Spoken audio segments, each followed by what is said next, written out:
गरीब खातिर अगर कोई दूजी अम्बेडकर बा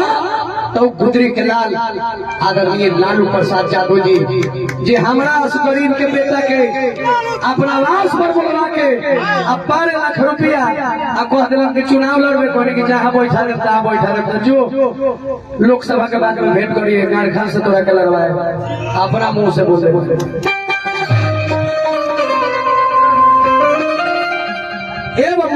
अब के पूरा हलावा नारी के सम्मान कोई राव चाहे कोनो वर्ग के बेटी है महिला के सम्मान कोई अति जरूरी होला। लक्ष्मी जब महिला बन जाई है तो धन दे दी है, सरस्वती जब बन जाई है तो ज्ञान दे दी है, आज जब काली के रूप ले ली है तो दुश्मन के संहार करी है। तो अब के दुश्मन के संहार करे खातिर हमार बहिन राव बेटी राव भतीजी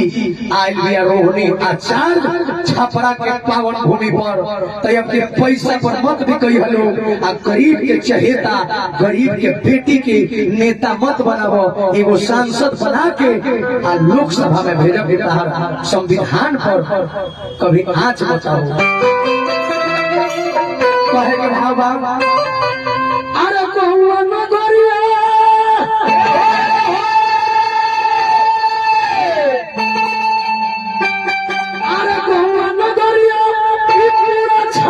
बिहार में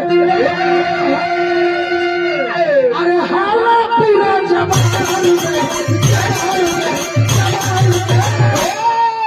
अब की ढेर लोग के कुर्सी डलत बा। हम कहा था बाहर कानून बाहर कचहरी, संविधान वही था, एडवोकेट वही था, कानून भी वही था, जज भी वही था। दूध के धोल के नेता तनी हमरा से बचा ले हमहू राजनीति करी ले। लालू जी का जेल आ जगन्नाथ मिश्रा का बेल बाहरे बाबा सपनी का अरे बहुआ न अरे हाला पूरा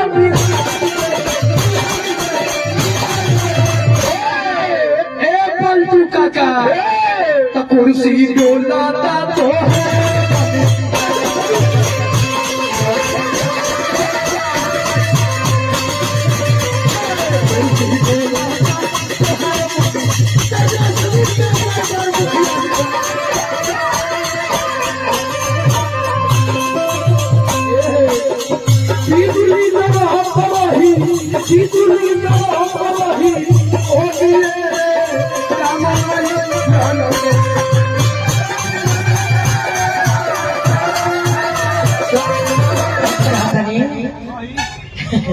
रौरा हमरा पर बहुत लड़ाई के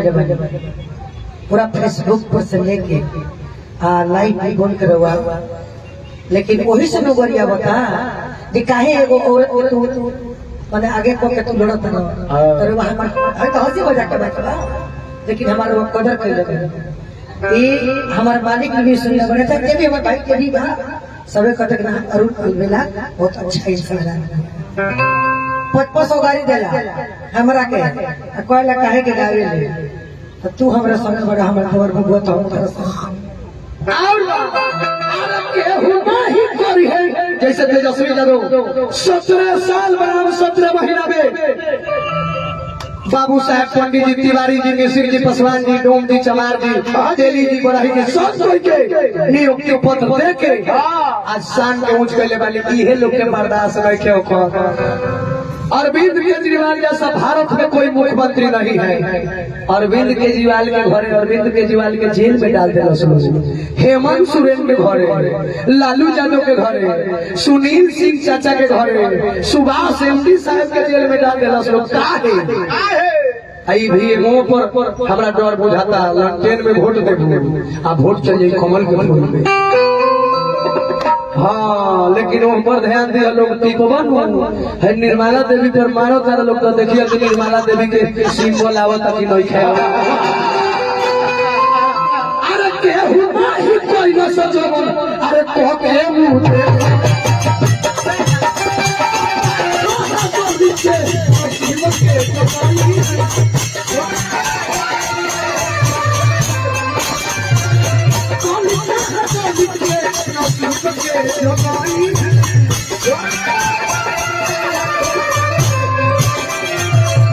बबुआ कैसे जियत बानी हम भगवती जदी हम जहाँ बानी ए चलते गलती मत करो आ जहाँ दुश्मन दाव पर धरा जाता छोड़बो मत करो। अरे बहुआ न ए भैया लोग पैसा पर मत भी गई हो आ तू वोट बनई हो भैया का तो है दुकान में ताला लगा दी पैसा पर चाचा तू न भी गई हो लालू जी के बेटी के लाख के बचई हो लालू जी के बेटी के लाख के बचई हो कुर्सी कुमार तो कुर्सी डोला